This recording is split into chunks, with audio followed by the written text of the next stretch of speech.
Hey, Steve, I'm sitting here in my Houndsman XP t-shirt right now as we're talking. Man, this thing's comfortable. Hey, I like it, man. The graphics on that thing are super, You know, man. yeah, buddy out there at Hound Supply agreed to put his graphic arts guru to work. Bill out there designed this t-shirt for us, and I think it's hitting the mark. It's even got this flag on the back. So it's patriotic too. Awesome. Yeah, like I say, man, the people that want to support this podcast, they can do that by contacting DU, getting a shirt along with their order for all the great hunting equipment out there that they have to offer. At the same time, you'll be supporting the podcast, and we can't say enough about Buddy and all the crew out there at W Hunting Supply. I've been a customer with W Hunting Supply for several years. I've never been disappointed. They always throw an extra in there, whether it be a window decal. I've got refrigerator magnets, all sorts of things. So I actually did a Facebook Live video with them yesterday as kind of a call-in deal. So it was pretty crazy on that one. But yeah, super team. So when you're in need of supplies, of hound supplies, make sure you visit W Hound Supply and round up your order with a t-shirt for Houndsman XP podcast. Yeah, when we're out and about doing these mobile podcasts, I want to be sure to look as good as you do, Chris. Well, good luck with that. Well, you can find your t-shirts at W Hunting Supply. That's double U. And the website for that is www.dusupply.com.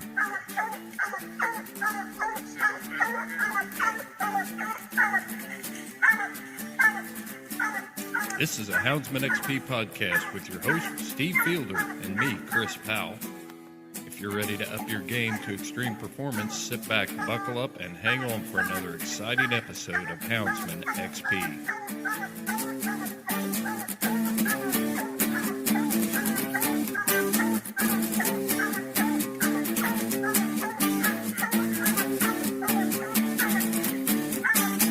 Welcome back to the Houndsman XP podcast. It's a very exciting time of the year for me. I'm sitting here in my W t-shirt, my America t-shirt. It's got a big flag on the back, and with July 4th coming up here really soon. And Steve, why do people say July 4th? I mean, why don't we say Independence Day? That's a pet peeve of mine, and I just did it. Well, it is. Over the years, Chris, people have tended to shorten these holidays. In Memorial Day that recently passed, used to be called Decoration Day, and it evolved into Memorial Day, which I think is appropriate. But, we tend to abbreviate Christmas as Xmas and those sort of things. But nobody says, hey, have a great December 25th. I get your point. Right. I get it. Well, I'll tell you what. This is going to be a great one. We're going to reveal some stuff in this show today that a couple weeks ago we launched our Houndsman XP logo wear with W Hunting Supply, and that's going to be a big plus for us. But I just kind of want to let people know right off the bat, when you support us, this is the kind of stuff that you're supporting. What we're going to announce today with Independence Day coming up, and we have got Freedom Hunters on the line with Anthony Pace. Anthony is the CEO of Freedom Hunters, who, just to give you the down and dirty, Anthony's going to talk about this in depth and give us a real rundown on the working parts of it. But Freedom Hunters takes disabled veterans, recently returning deployed veterans and Gold Star family members on hunting adventures, outdoor adventures across the United States. So we've got Anthony on here. How are you today, Anthony? Doing good, Chris. Thanks for having us on the line. Well, Steve, I know that you've written a couple articles about coon hunting or veteran houndsmen and things like that. So you got anything you want to throw in here? Well, Chris, I'm also very, very proud. I started to say excited, and certainly I am, but I'm proud of the work that Freedom Hunters is doing. As I look into it, I'll be honest, I'm a fairly new convert. But once I looked into the website and the Facebook page and see the work that Anthony, that you and your organization are doing, it really makes me proud to be an American. I've always wanted to say thank you. You know, I served back during the Vietnam War. I didn't go to Vietnam. I served in Japan in a support role during that time. Had many friends that were in the war. My family, we recently had a family reunion in Tennessee, and it was quite amazing. One of my cousins had done some research and found that almost all those boys up and down that river where my father was born had served in the military, and thankfully not one of them had been killed in action. But still, we're a very patriotic family, and this audience that we have with Houndsman XP shares that patriotism. Many of our listeners and those that participate in the hound sports have served our country. And if they haven't, they're very, very proud of those that have and appreciative. So I'm just very proud is the word I choose to use to be able to participate in this podcast today. We've also got, you go right ahead, Anthony. No, I just wanted to say we definitely appreciate those kind words, Steve. And, you know, we're very proud of the organization and the volunteers that have made us what we are. You know, we've got great volunteers all across the country and great partners in helping getting guys and gals outdoors.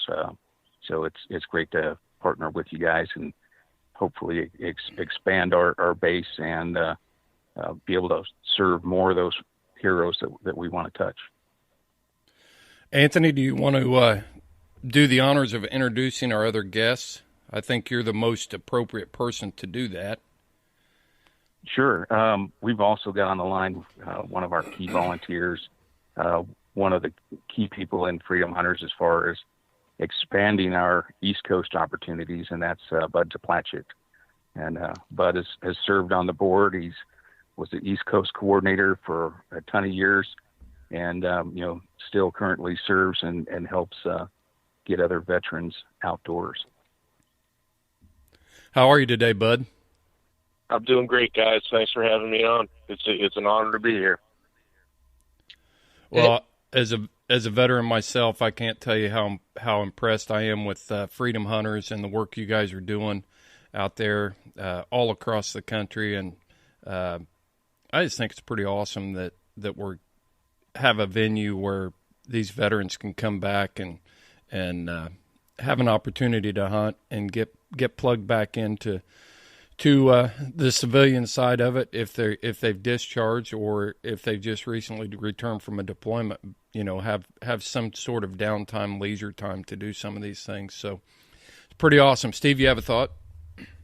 Well, I just pre-show here we were I was chatting a little bit with Bud, and I think Bud comes from generally the part of the country that I come from, and we talked about retrievers, which he's very much involved in, and I was with the UKC when we started the Hunting Retriever Club, and I got to know a lot of guys that really enjoy the laps and duck hunting and all of that sort of thing. So, you know, it's just crazy to me that no matter where we go, especially when dogs are involved, we can find a kindred spirit, and especially with working dogs. And so the idea of to be able able to tie this podcast and what we love, which is hunting with hounds, whether it's raccoons or rabbits or fox or coyote or bear or mountain lion, whatever, be able to tie the things that we're so passionate about with this deep-rooted love for our country and for the men and women that serve our country and are serving our country. And I just think this is just the most amazing thing that we could have done with this podcast, Chris, today, is to bring Anthony and Bud on and to talk about this great organization. Man, I am fired up. I think this is just an amazing opportunity. Well, you want me to throw a little more chips on the table and really get people fired up here? The reason we are speaking with part of the reason we're speaking today, certainly to bring exposure to freedom hunters, but I contacted Anthony some time back and started a discussion with him about using the Houndsman XP platform and also the network of houndsmen that are following us out there. Some we don't know, but many of them we do know. But we are going to sponsor a Gold Star family member on an all-expense-paid lion hunt on the Navajo Nation in northeastern New Mexico this year during the 2019-2020 hunting season out there. And this isn't just going to be, lining up an outfitter. We've got clothing sponsors. We've got commitments to have gear supplied for this young Marine. And our Gold Star family member is actually a Marine. So I'll just give you a real quick background on this deal. So I'm not going to name any names yet, but we've got a young Marine whose father I served with in Desert Storm.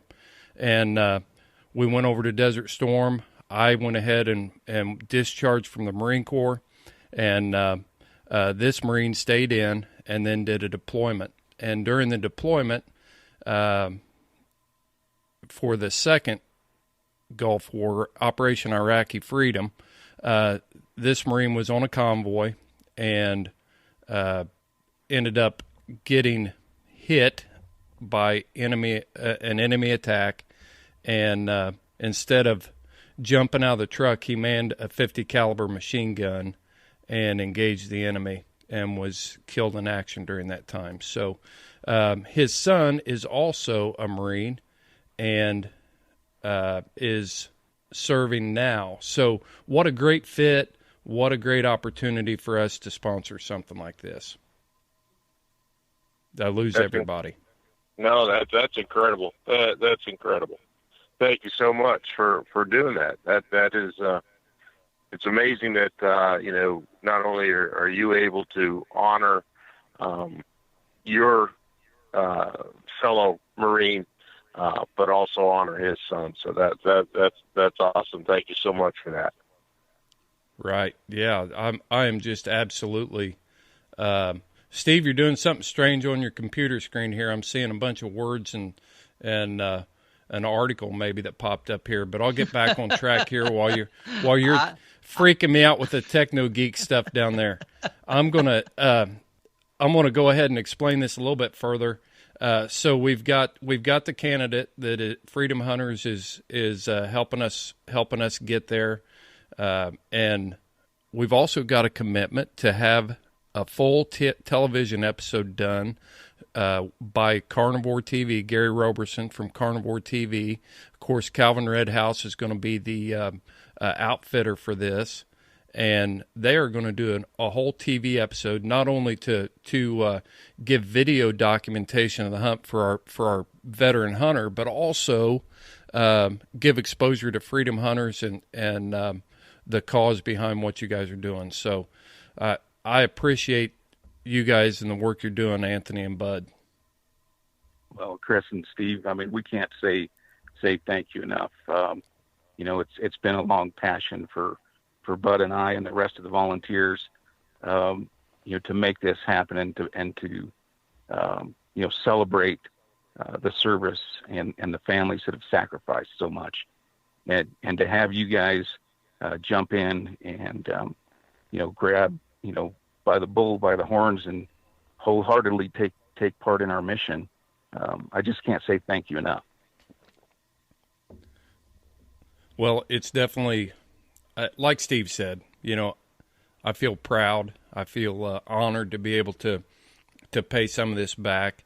Our podcast has taken off in a way that we never dreamed it would, and that was one of the things we wanted to be able to do is not just be consumers. And our main goal here is to contribute to houndsmen and hound sports across the United States, and I know that's what Freedom Hunters is doing too, Anthony. So.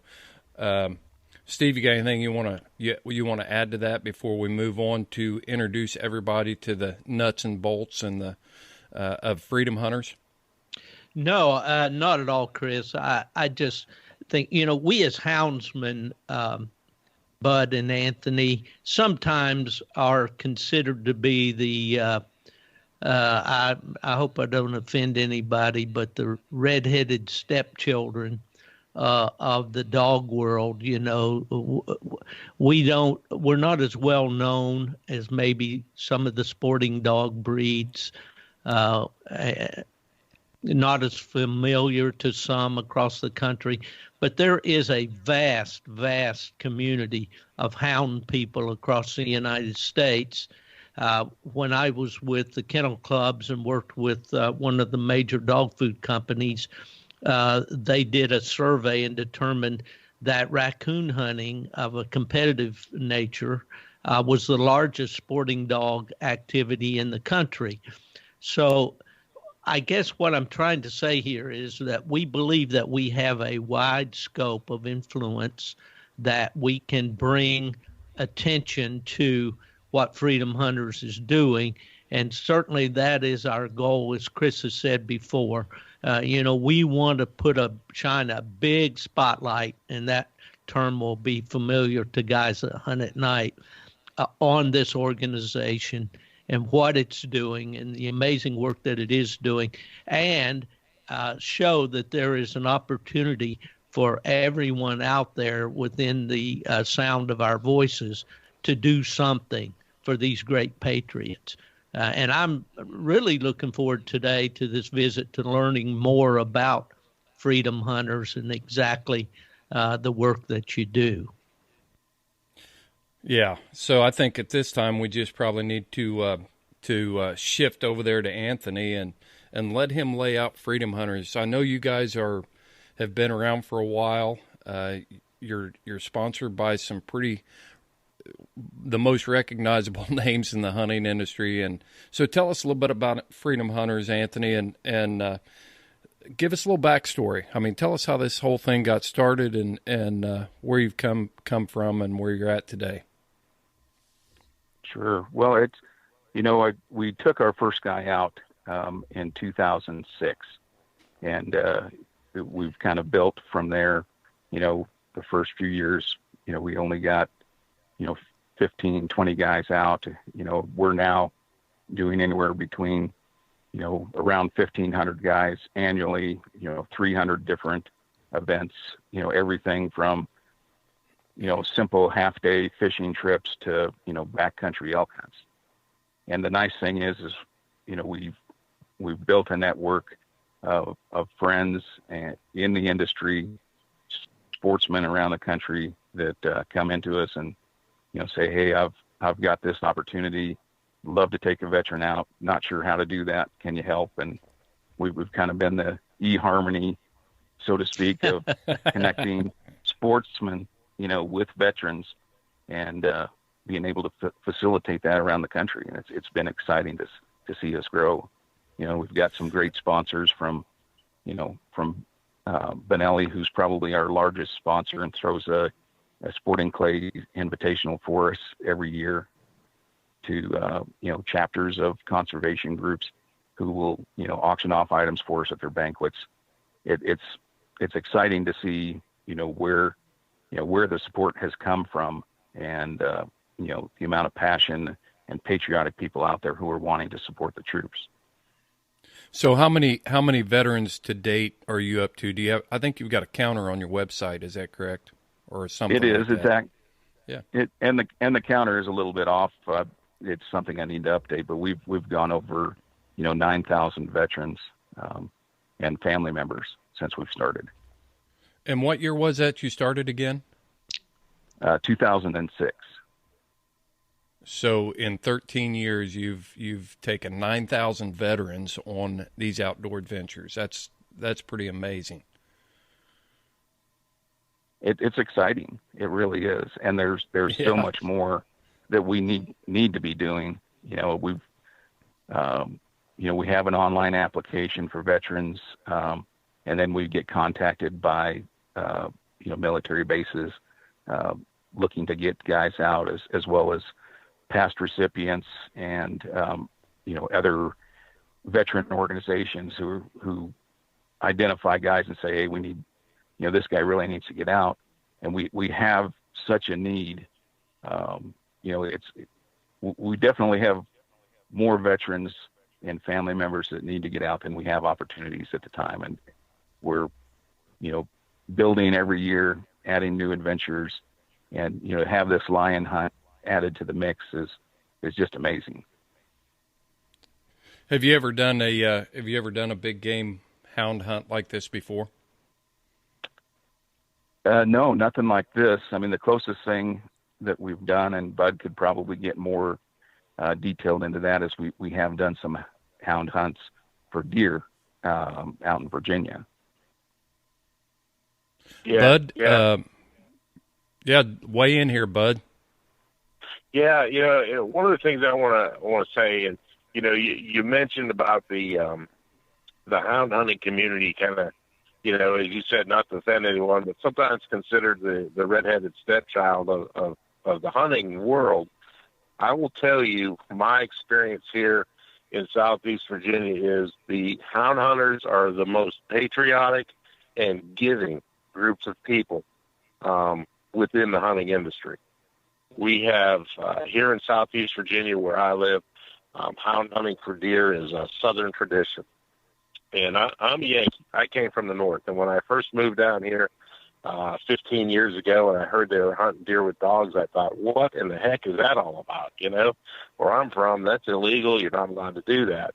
And I started to meet some of the individuals with the local clubs. And when I became involved with Freedom Hunters, they were some of the first to step up and say, we want to help. We want to do something. And we've got a number of deer clubs here in the Southeast Virginia that every year put together some fantastic hunts for the warriors here. I live in an area, it's one of the largest military bases. It is the largest military base on the East Coast of the U.S. And we've got a lot of individuals here that would not have an opportunity to hunt if it weren't for the hounds people of this area. So fantastic group of people. But yeah, we do a number of deer hunts here each year with several of the clubs. The town that I live in, there's a club here, a large deer hunting club, and they put on a fantastic event every year. They usually host one day a year. They'll have some property that they don't hunt all year long until it is the time for the veterans hunt. And they'll have anywhere from 20 to 30 veterans out that day. And the club members don't hunt. They put together breakfast for the warriors. They get them out on the stands. They, turn the dogs loose, and they're running dogs and making sure dogs are staying on the property. And the guys they come out of the woods just grinning. There's been times where out of all those warriors, we didn't harvest a deer, but just listening to those hounds in the woods, running those deer and seeing the deer, getting shot, sometimes not hitting, but, it's a fantastic group of people. And, it's something that we look forward to every year here in Southeast Virginia, is these particular hunts, because, they put together a big dinner afterwards. The last couple of years they've had things where, biggest buck will win a gun and things like that. So a fantastic group of people. I can't say enough. The one club is called Central Hill Hunt Club.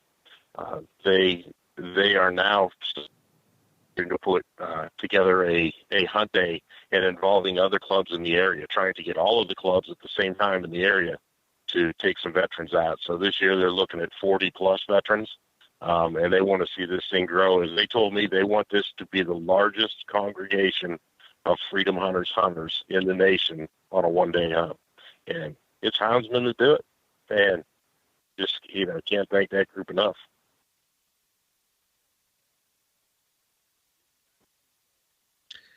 Well, Bud, certainly, you're preaching to the choir here with me. I was fortunate to have a 33-year career with those hounds people. They certainly weren't all deer doggers, big game hunters and raccoon hunters, mainly fox hunters, beaglers, and all the sporting dogs. But I find what you're saying to be true. Over the years, there have been many, many efforts by hounds people to raise money. There's a coon hunt that's held each year in Parsons, Tennessee, for St. Jude Children's Research Hospital that has raised literally millions of dollars, and various Shriners benefit events and a cystic fibrosis event in Texas that's long running. And all these hounds people truly do have big hearts.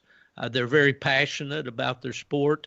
They're very much under the gun, so to speak, when it comes to the animal rights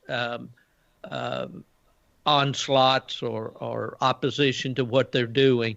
But they very much are giving, caring people, and it's good for me to hear you say that from your perspective. Yeah, it's they're an amazing group, and even we had a young man here, early 20s last year, that put together a rabbit hunt for some veterans, and his whole family and friends came out, and they put together just a fantastic event for a group of warriors. Barbecue and great fun under the tents, in between the hunts at lunchtime, and just great folks. Can't say enough about the Hound Hunters. They're a fantastic group. Yeah, that's often misunderstood.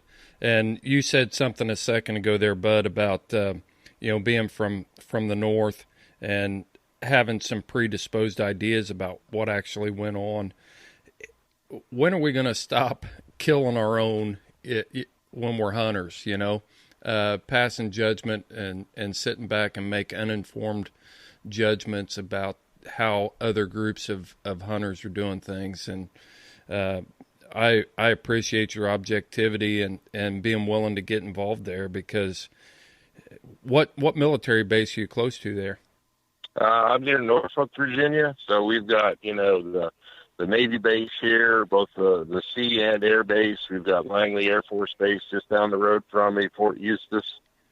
It's it's a hotbed. I think all of my neighbors in my neighborhood are either active duty or veterans. Yeah, no doubt. So let's drill down into freedom hunters a little bit, Anthony. I want our listeners to know how you select your veterans or your Gold Star family members. How does that selection process work? How does a veteran apply? Things like that. Sure, and that selecting the serviceman or family member is probably one of the hardest things we do. We have an online application. You can go on our website, freedomhunters.org, and there's no, apply for an adventure button on there. So veterans or family members can apply for a person to be in our database. So we have a database of, thousands of veterans all across the country. And as an opportunity comes up, we'll look at the opportunity, and there'll be times where person who is offering the opportunity wants it to be for a specific branch, or for a servicewoman, or for a serviceman, or for a Gold Star family member. So then we go through the database and try to locate the correct person for that. Logistically, we try to find guys within an area that can drive to the hunt. there are times where we can't do that, so we do have to, fly them. But for the most part, we try to find people logistically close to the opportunity. And then it's just a matter of, looking at, abilities or disabilities, how they fit the hunt, whether the person offering the opportunity wants to take somebody who's an experienced hunter, or they want to take somebody that's a novice. And to be honest, most of the guys that we take out are novice hunters. They may have had an opportunity when they were younger to, hunt with dad or grandpa or something, but, being deployed and training and all that, a lot of times have limited their experience and the time in the field. So to get them out and experiencing something new, it's big, especially for the guys suffering, PTSD and TBI. And, a lot of times the guys will get in such a depression, that, sitting on the couch playing video games is all they want to do. They don't want to get out and they don't want to interact with other people. And we've found that when we get these guys out on an outdoor adventure, that it turns their world around. It opens up their mind again, gets them out there thinking, I can do things. I don't have to be a recluse anymore. And, with the 22 veterans a day committing suicide, I think a lot of that has to do with just no forward thinking. And so if we can get them exposed to something new, we've seen guys who have never been waterfowl hunting before, and they get out on one trip, and the next thing you know, they're buying waders and shotguns, and they're excited. It's something that they can grab a hold of. I mean, these guys are outdoorsmen. That's why they didn't join the service to go sit behind a desk. Being outdoors and being part of nature is something that is inherent with them. So if we can get those guys exposed to more opportunities to get them, again, off the couch and out in the woods, it's all great. I just thought of a word that a descriptor that I'll throw out there, but honorable comes to mind here, Anthony, because what you're doing here is honorable on so many different levels. Helping your fellow man, honoring your country. It's just honorable. I can't get past it. So Steve, I know in our preparation for this thing, you had several questions that you wanted to weigh in here and drill down on a little bit. So you want to jump in? Yeah, You've been sure. quiet for too long. Sure. Well, I'm just sitting here letting Anthony's remarks sink in and thinking about what, the human spirit is such a precious thing and such a vital thing to living this life to the fullest. And to think that even one patriot out there is not doing that is very hurtful to me. And to think that we in some way, I think back to young people that I've taken on their first raccoon hunt with hounds or their first bear hunt with hounds, and to see the excitement in their eyes and all. And these guys, and you talk about, Bud talked about the guys coming out of the woods all smiles, even though they didn't kill a deer. This hound thing is exciting. And it calls up the man or woman within each of us, that spirit, and wow, it's if we can turn around just one person that's suffering and give them a new outlook on life, then this whole effort, and I know you guys feel the same way, is just more than worth it. I did put down a few questions. When you select these veterans, Anthony, do you require certain physical capabilities as a precursor to their application? I mean, do you provide events for those that might be impaired in some way, or do they have to be physically fit? Yeah, we've taken guys, who are missing 3 limbs, and we're able to, fit that adventure with the servicemen. And again, it's having a physical disability should not prevent you from applying for a hunt. And a lot of the guys, probably 90 some percent, really don't have, extreme physical disabilities. It may be, we've taken a lot of guys, you look at them and they look as strong as an ox. And you think, how can he be hurt? Yet that same guy's, been through, 30 different operations. He's got shrapnel all through his body. His ligaments, his joints, his back are torn up. So he may look like he's as fit as an ox, but, physically he may not be able to handle, riding a horse on a backcountry elk hunt. So we have to, again, look at each participant and look at each opportunity and try to fit the guy in the right opportunity. We're not going to put a guy who physically can't handle a certain hunt on a physical hunt. We'll find something, sitting in a duck blind or sitting in a tree stand or, sitting on the edge of a field. I mean, we can always pair the guy with the right opportunity. On that line, do you in the application, do they request the type of hunt that they want to attend or participate in, or do you direct them to something that you think is a good match for them? We ask, what your hunting experiences are, and so we can see a little bit. The application's really not very detailed. I mean, it's not intrusive whatsoever for the guys. And so sometimes the guys elaborate a little bit more one way or the other about what they would like to participate in, and what their physical abilities are. And other times it's pretty vague.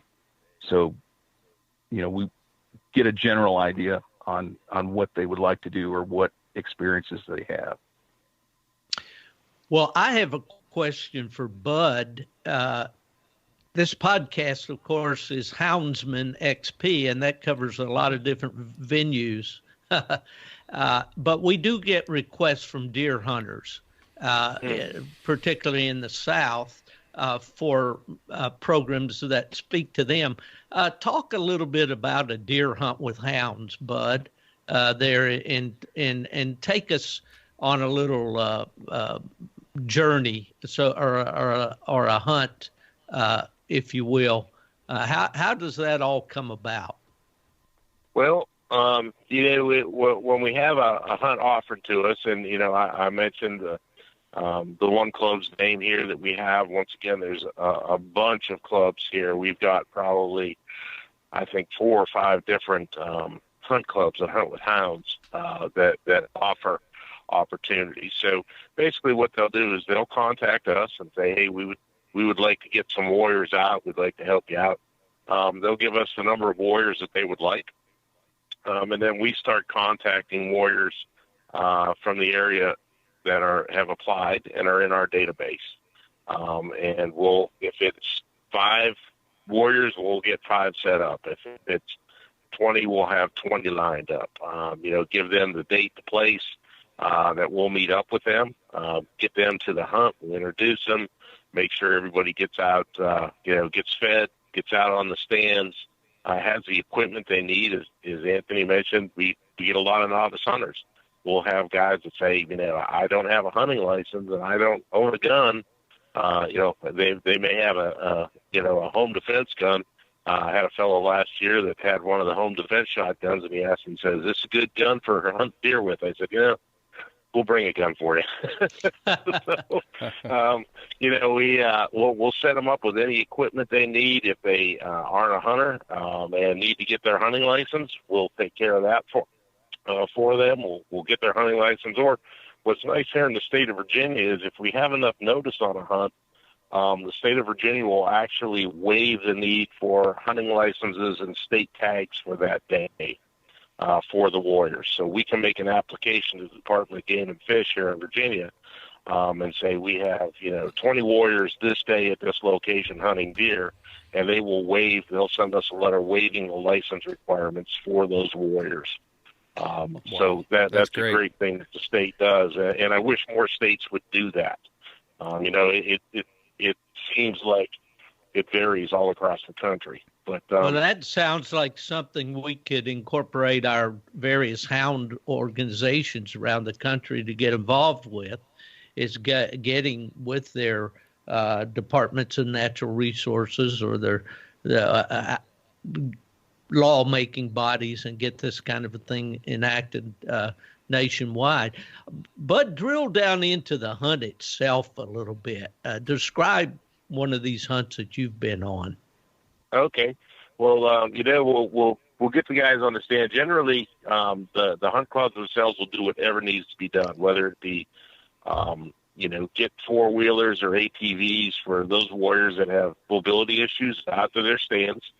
We'll get them on stand. And generally in the morning, they may still hunt for a half hour, an hour, till things settle down in the woods a little bit after all the activity of the moving around.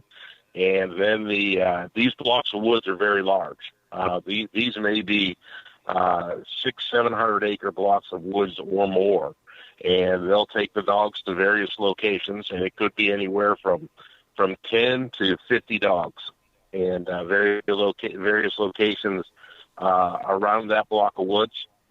And then they'll put the dogs to ground, and the dogs just start moving about the woods. When they come upon, the trail, they'll begin to follow that deer and chase that deer. And with moving that deer around, they begin to move other deer through the woods. And it's a lot of very fast-paced excitement. You may have, I've been on hunts where I've seen warriors shoot deer running at a full tilt, just hauling the mail. We had a fellow last year, double amputee from Walter Reed, and we had him on a deer hunt, and we couldn't really get him back in too far in the woods, so we put him on a power line on the outside edge of the woods, and he hunted all morning and never saw a deer. And I thought, oh gracious, I hope he gets an opportunity.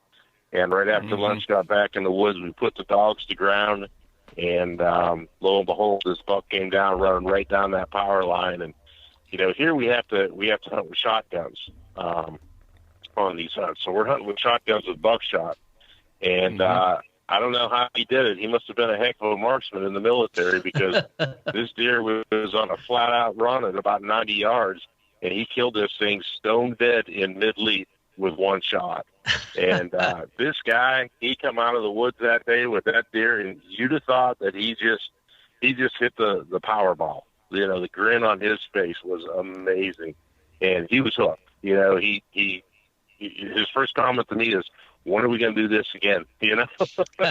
And we got him out several more times, and doggone it, the next time he was on, he did the same exact thing. He killed a deer running flat out at at about 80 yards with a shotgun, and so he thinks he's quite the deer hunter now. But, I think he's right. yeah, it was pretty amazing. I mean, even the houndsmen that were there, we had a guy sitting with him when he shot the first deer on that first hunt. And he said, I never in my world would have taken that shot. He said, that deer, I never would have thought you could kill that deer at that distance with a shotgun. And he said, that thing was stone dead in the air. He said, he shot, it folded up like, just somebody just hit it over the head with a hammer. And wing shooting deer. Exactly. And so I mean that it's hunts like that. We see that all the time. I had another hunt. I had a Navy SEAL on, and he didn't see a deer the whole hunt, and but he saw a lot of turkeys. And I put him on a second hunt, and I put him. I'm sorry. The first hunt we were on was a turkey hunt, And we actually were doing this with dogs. They do that with dogs here in Virginia as well, Right. which is amazing to me, you know, where they'll take and they flush the birds out of the flock with dogs, then you hurry up and build a blind, and they call the birds back, and the dog actually crawls in a burlap bag to be still and be quiet. And so I was amazed by this, and I had this Navy SEAL on this hunt. We'd flushed some birds, and as we're sitting there waiting for the birds to come back and calling, we had an 8-point buck run by us. So that fall, I put him on a deer hunt, and he texted me. I wasn't on that hunt. I was at work. He texted me, and he said, I don't know what's going on with freedom hunters, but you put me on turkey hunts. I see deer. He said, now I'm on a deer hunt. I've got turkeys all around me. And I said, just be patient. It'll happen. And about 3 hours later, he texted me a picture of a nice buck on the ground, and he said, you were right. It did happen. There you go. Yeah, Awesome. there's so many great stories come out of these, and to be able to share that time with the warriors in the woods, and for the houndsmen, I mean, for many of them, they've come to me and said, it's life-changing. You know, we have one fella at this one club here that does a big hunt for us each year, and he had 2 grandsons that were serving in the military, and one was killed in action, and they were twins. One was killed in action, and after they came back, the twin brother, you know, suffered a lot from survivor's guilt, and he ended up taking his own life. And this hunt means so much to that houndsman. He just grins the whole time, and he, you know, just hugging these warriors, and just, you know, is so thankful for them. And he's been through so much, you know, his family's been through so much that it's an honor to partner with him to give back to these guys. So it's pretty amazing. Bud, I want to ask you a question. You know, service dogs and support dogs get a lot of news these days, a lot of media time. What are the veterans' reactions to these hounds? A lot of times the general public is either misunderstands or is misled about the hounds. And to give you a real quick relational story here to kind of bring this within the frames. The first time I hog hunted in the South with Mike Cawley, we go down there and we've got all these hounds and stuff, but there's also this other dog called the catch dog, the bulldog, and it's a pit bull. And so when you're from Indiana, yeah, pit bulls are usually on the ends of a drug dealer or, you know, something like that. So, and they're used to keep policemen out of houses. And I've dealt with that several times. And I'm not disparaging against pit bulls, but I had a predisposed idea about what they were.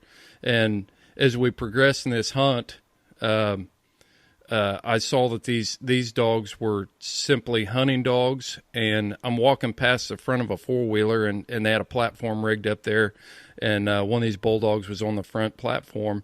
And, you know, when you first get there, you're kind of keeping your distance, and you don't know what to do, but I'm walking past this platform, this white bulldog with a brown. He looked like Petey off of Little Rascals. He had that brindle patch over his eye there.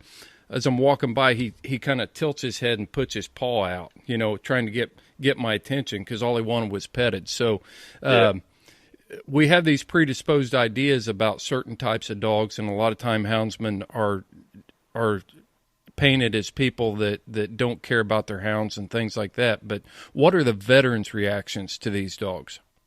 It's pretty amazing, you know. I've been involved a little bit on the military working dog side of things.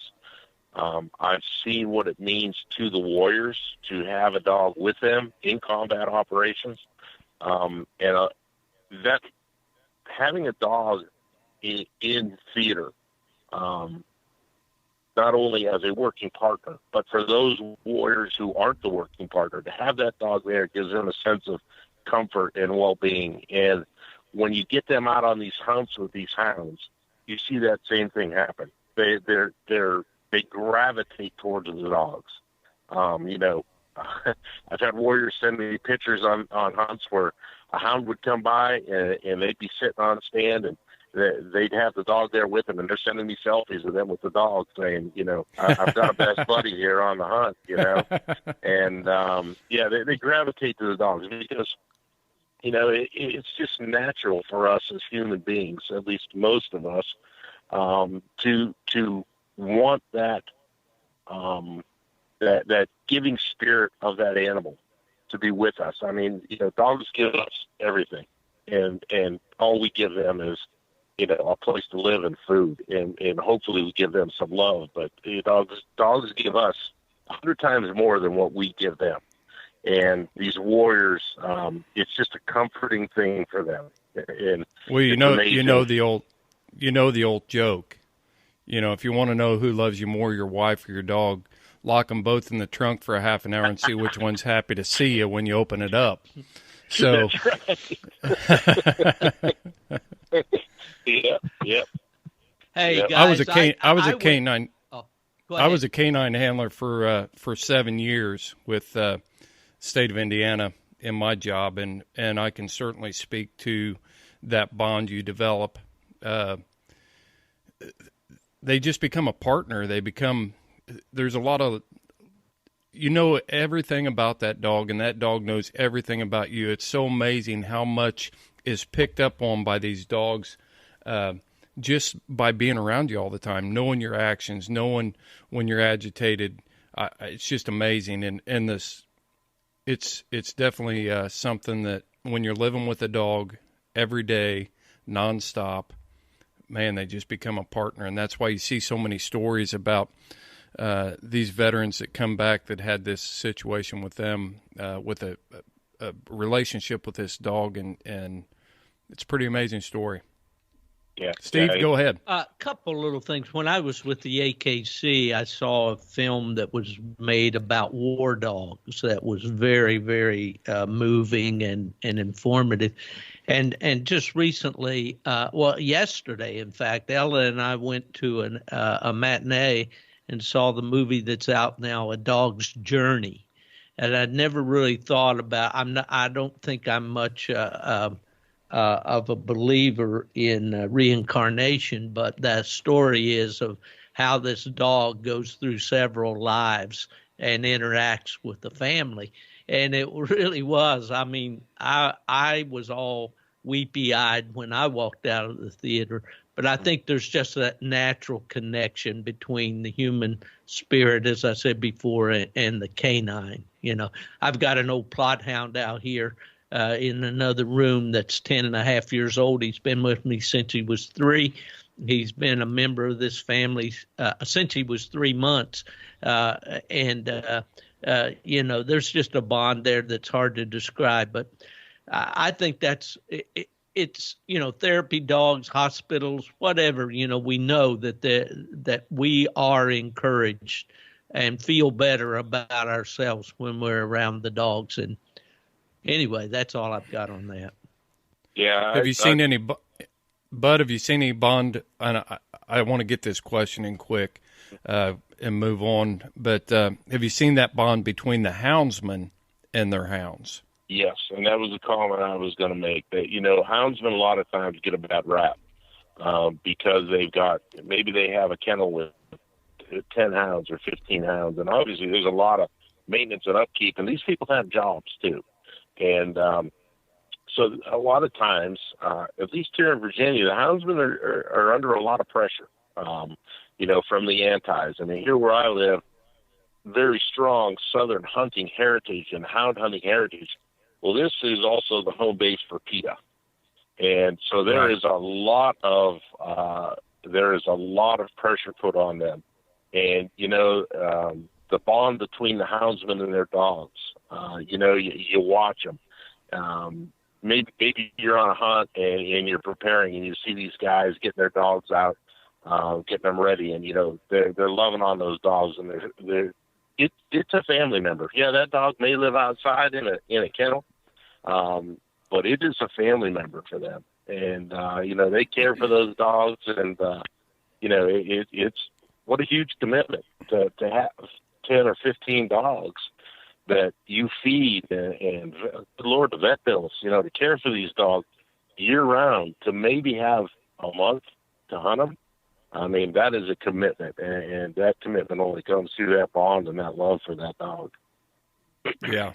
You mentioned PETA being right there in Norfolk. If anybody doubts the financial backing that PETA has and what a threat they really can be, take the boat tour of the shipyard there at Norfolk, and while you're on that boat, look up and see the multi-level glass-fronted building that says PETA on it. I mean, that's a multi-million-dollar building right there that is being funded to take away our rights. And I took that tour and I saw it, and I thought, wow, how are we going to combat that kind of money and that kind of support? I didn't mean to take that rabbit path, but you said something about PETA being there, and sound like a good opportunity for me to keep pushing the agenda on, coming together and uniting and keeping our hound sports safe. Yeah, and the only way to do it, as you mentioned, is for the hunters across the nation. As I mentioned, the Yankees like me from up north, that have a misconceived notion of hound hunting. We shouldn't be interfighting amongst hunters. We should be, working together to try and, I'm not going to say put PETA out of business, but try and show people what this really is all about. I've got friends and coworkers that are vegans and don't believe in the sport of hunting. But when I sit down and I talk to them, that I hunt because, number one, it's in my blood. This is part of who I am, and I consume what I harvest. I'm not the bloodthirsty killer that PETA makes hunters out to be. I'm out there. I'm providing for my family. I'm helping these warriors and things like this. And you'd be surprised the number of them that when we first talked would maybe be a little aggressive towards what I do, to by the end saying, you know what, I understand. It just takes all of us working together to educate folks on what we do. Right. It's just, we don't want to keep harping on it, but I don't care if you're a backcountry elk hunter in Colorado or a deer houndsman from the South. We've got to put aside these feelings and come together and unite as hunters across the board. Exactly. Steve, you got something you want to throw in there? Well, no, I agree, of course, with what's being said. It's all true. And the purpose of this podcast from the very start was to bring people together, bring hounds people together under a common tent or goal to preserve this for future generations, because we know what we do is good. We just need to be better salesmen and better ambassadors for the dog sports.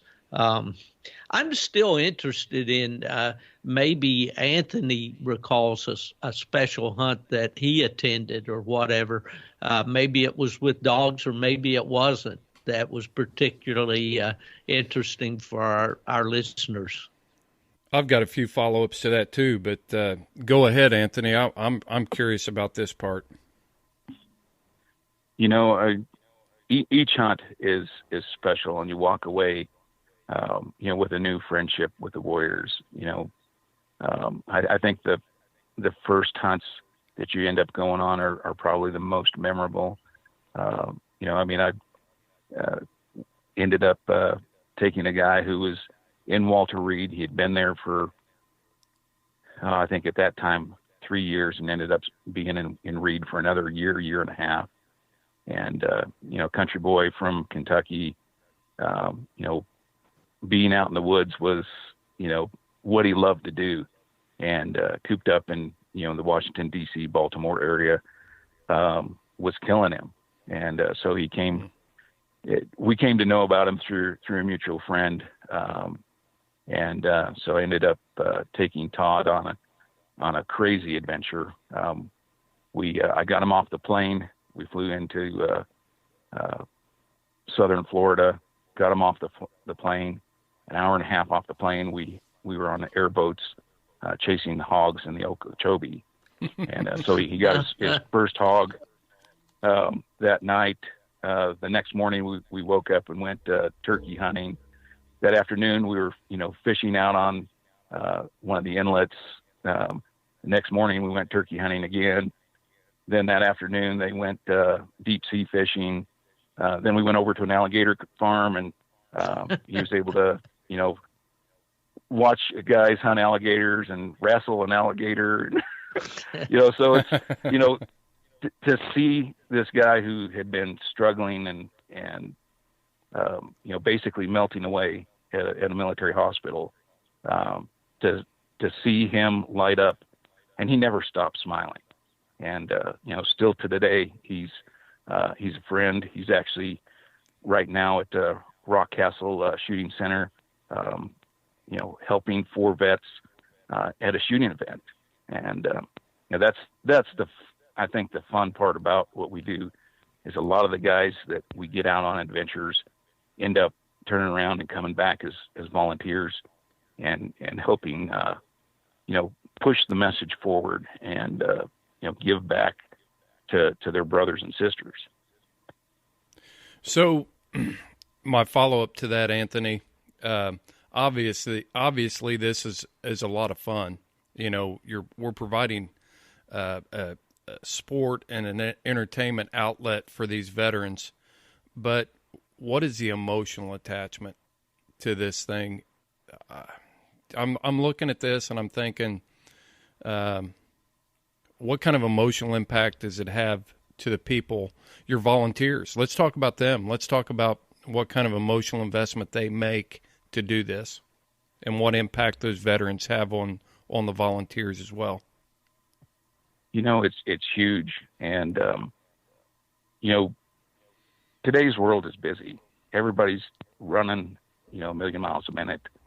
They've got, they got jobs, they've got, kids and activities, and trying to maintain a balance between your personal life and the activities you want to do for fun. And to see the volunteers give up weeks and months of their year to help the veterans is amazing. And I think the reason they do that is, they get the opportunity to get out with a guy and see him change, right before your eyes.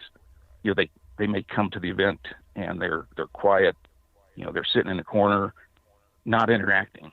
And then by the time you're done, they're best buddies with all these, the other veterans, with the volunteers, with the outfitters. It's life-changing. And we've had story after story of guys who've come back, or their families have come back and said, "You've changed his life." And, it's like getting addicted to a drug or something. You see what difference it can make. You can't help but want to do more. Steve, I'm going to let you take over because I've got 2 crazy pups that just showed up at the door, and if I don't get them in the kennel, they're going to be going again. So take this for a couple seconds. This is a Houndsman podcast, so they just want equal time, I guess. That's right. Anthony and Bud, a few years ago, and I think I sent you a copy of this, Anthony, this morning. You probably haven't been able to see it, but at one of the coon hunts that I attended when I was with the American Kennel Club up in Kansas, I ran into, I think I might have met him at our World Championship, a real nice guy from northern Kansas named Bob Rader. And Bob, was low-key, kind of a quiet sort of guy, and very, very warm and hospitable. And just in a conversation, I think we were standing in line at the snack bar or whatever. He just mentioned that he had been that he was a Vietnam vet. And, of course, I've always had a great respect for those guys because I had a lot of friends.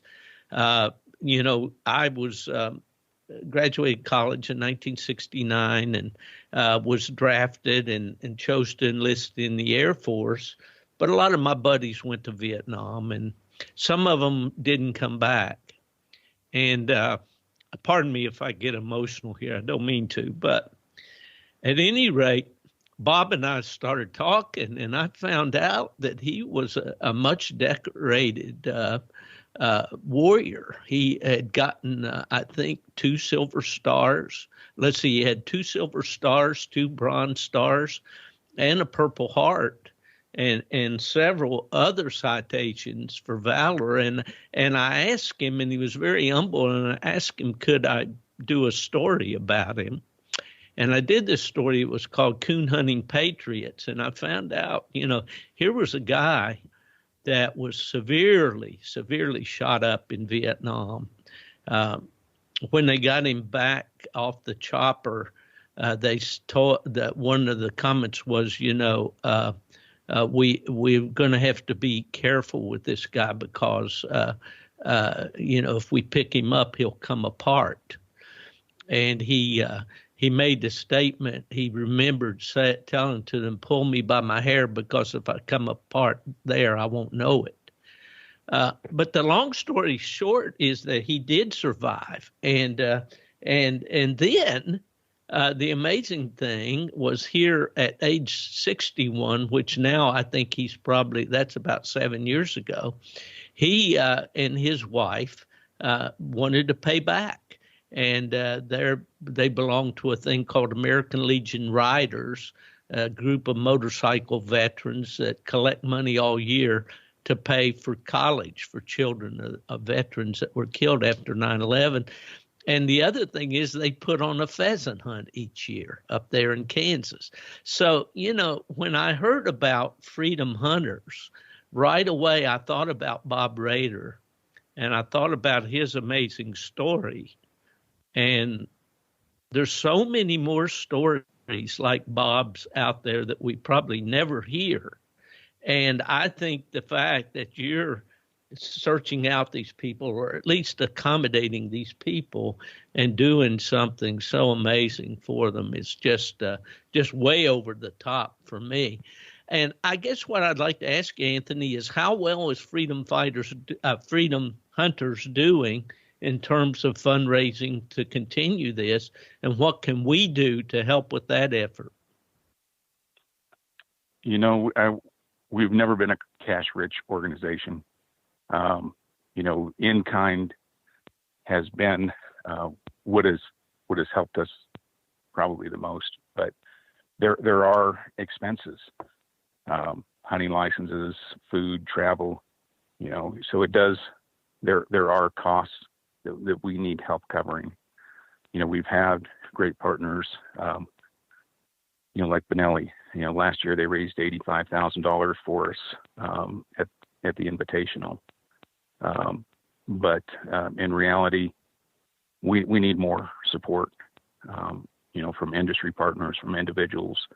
If it's, a simple $20 donation to, larger dollar amounts, every penny helps.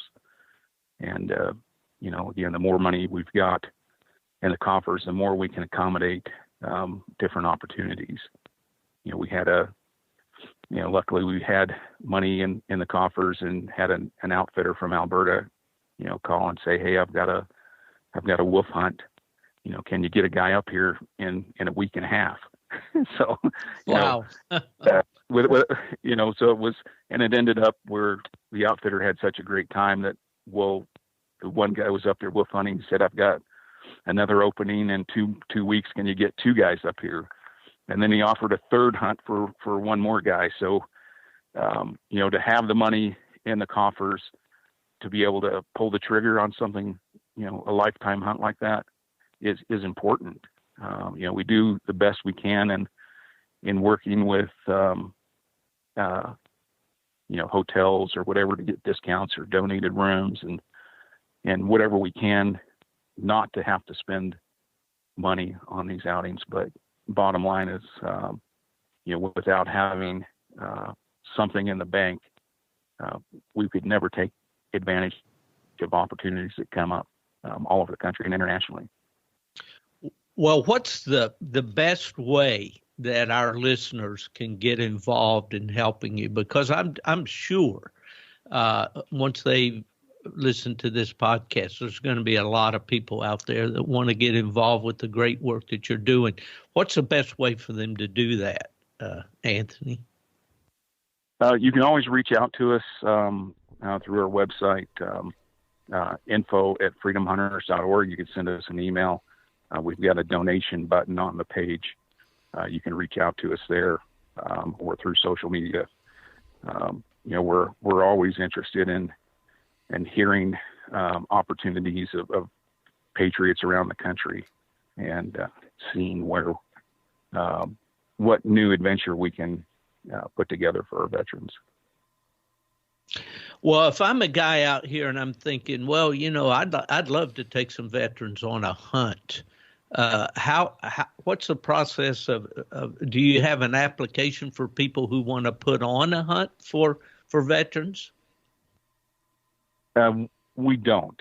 The best way to do that or start the conversation is, just reach out to us. I had that yesterday. Young kid. They've got a small outfitting business in Kansas, and they do waterfowl hunts. And he said, I want to take a couple of vets out. How do I get involved? And we just start the conversation from there. Where are you at? What do we need to put this together? Are we going to need lodging? Are we going to, what are the fine details of the hunt? And then we just start piecing it together. Every opportunity we have is unique. So there's not really a form to help identify that. It's just a matter of forming a conversation and going from there. Sure. Well, I'm sure if we're contacted, and I'm sure, Chris, did you get those puppies rounded up? Yeah, they've been going for about 45 minutes. It's time for GPS collars on those old dudes. Well, I'm sure if we're contacted, Anthony, we'll steer them in the right direction there, and try to get these people that want to put on a hunt connected with you, and all, perhaps more importantly, those that want to support Freedom Hunters. Chris, it's back to you, friend. Well, I'm kind of coming in after the game here. It sounds like you guys were talking on how to support Freedom Hunters, how to get involved, and things like that. I can tell you that we're going to have to wrap up here. But if you want to support Freedom Hunters, Anthony told you where their website is, but I'll tell you another way that you can support Freedom Hunters and making sure that these sort of programs continue, and that's by going to Hound Supply and looking at their website and rounding up your order for any Garmin or equipment that you might be purchasing there. But round up your order with a Houndsman XP T-shirt. You'll support the podcast, and we're going to continue to build a relationship with Freedom Hunters over the next few years, and your donations will help support that as well. So, Anthony, you got any concluding thoughts that you want to throw in here before we wrap up? Well, I just want to say, thank you to the houndsmen out there that have helped us in the past, and looking forward to meeting new people through the podcast and offering new adventures to servicemen around the country. It's a team effort. The patriots out there that are listening to this broadcast that want to help, it's simple. It really is. You just let us know when and where, and we'll plug a veteran into that hunt. And it's so rewarding. I can guarantee you will not regret that. Yeah, the houndsman's going to come away the benefactor as well as the veteran. That's a win-win situation for us there, Anthony. Bud, you got any concluding thoughts? We really appreciate you taking time out of your busy schedule and being with us. Sure. No, I mirror Anthony's sentiments. thank you to all that have supported us in the past, those future supporters. Anthony mentioned an outfitter. You don't need to be an outfitter to support freedom hunters with an adventure. Some of the best adventures we've had here on the East Coast are simply a landowner that says, you know what, I've got some deer here and I've got some crop damage permits. Rather than me go out there and shoot these deer, why don't I get a couple veterans out here to do it for me, and you can change a life. You can change a life by helping these guys out through the outdoors. I've seen it. It's changed my life. So I really encourage everybody, and like was said, believe me, you're going to come away from this saying, man, I want to do this again, and why didn't I do this sooner? It's an amazing experience, and, also want to thank you for your service to our country and all those houndsmen out there that have served. From the bottom of my heart, I thank you for the freedom and the protections that you've given me and my family and our country. You're an amazing group of people, and we owe you a debt that can never be repaid. But we're trying, and we invite you all to help us try as well. I always get pretty humbled when people extend their gratitude towards me, and I'm sure Steve does too. It means a lot that we're appreciated, and it's really motivating to know that there are people out there who are. It's easier for me to give away my money than it is for me to give away my time, and I think that's true in a lot of different commitments we make. But our time is something that's so valuable, and the fact that you've got that network of volunteers. I'm sure you don't need any more volunteers, though, do you? Oh yeah, yeah. We are. We're a large organization that you hardly ever hear about. We're not plastered on milk cartons and billboards, but part of when I first got involved with Anthony, our goal. I was the first person in the eastern half of the U.S. to volunteer with Freedom Hunters, and our goal was to expand nationwide. And there are areas across the nation where we currently don't have volunteers. So if you are interested in becoming a Freedom Hunters volunteer, just contact us. We can talk. We can work you through all the details, what all's involved, and go from there. And this organization, there are so many out there that need our help with the number of volunteers we currently have. We can't do it. We need more volunteers. So if you're interested in that, I'm sure Anthony and I would love to talk to you. Well, one thing I want to draw us back to real quick, because I took a step away there, but we covered the fact that Freedom Hunters is a 501c3. Did we cover that? No. We did not. Okay. So Freedom Hunters is a 501c3 per IRS tax code. So what that means is, and I've been involved in a few, is that your donations are tax-free. You can actually write those donations off if you donate directly to Freedom Hunters. Have you ever had outfitters that you wrote? I can't remember the legal term, Anthony, but letters of contribution for tax purposes if they were an outfitter, a legitimate business? Yes. Yeah, we sure have. Yeah, so if you're an outfitter out there and you're listening to us and you want to get involved, then you can actually write the cost of your hunt off as a tax donation. And certainly that's not the biggest motivator here, but at the same time, it does give people an incentive to be involved in Freedom Hunters and donating to that cause. Steve, we're to you. You got any concluders? Well, I can only say that this podcast has touched me very deeply as I recall my friends, fellow patriots that have given all that we can have the freedom to have this conversation today. I just so proud to be able to talk to Anthony and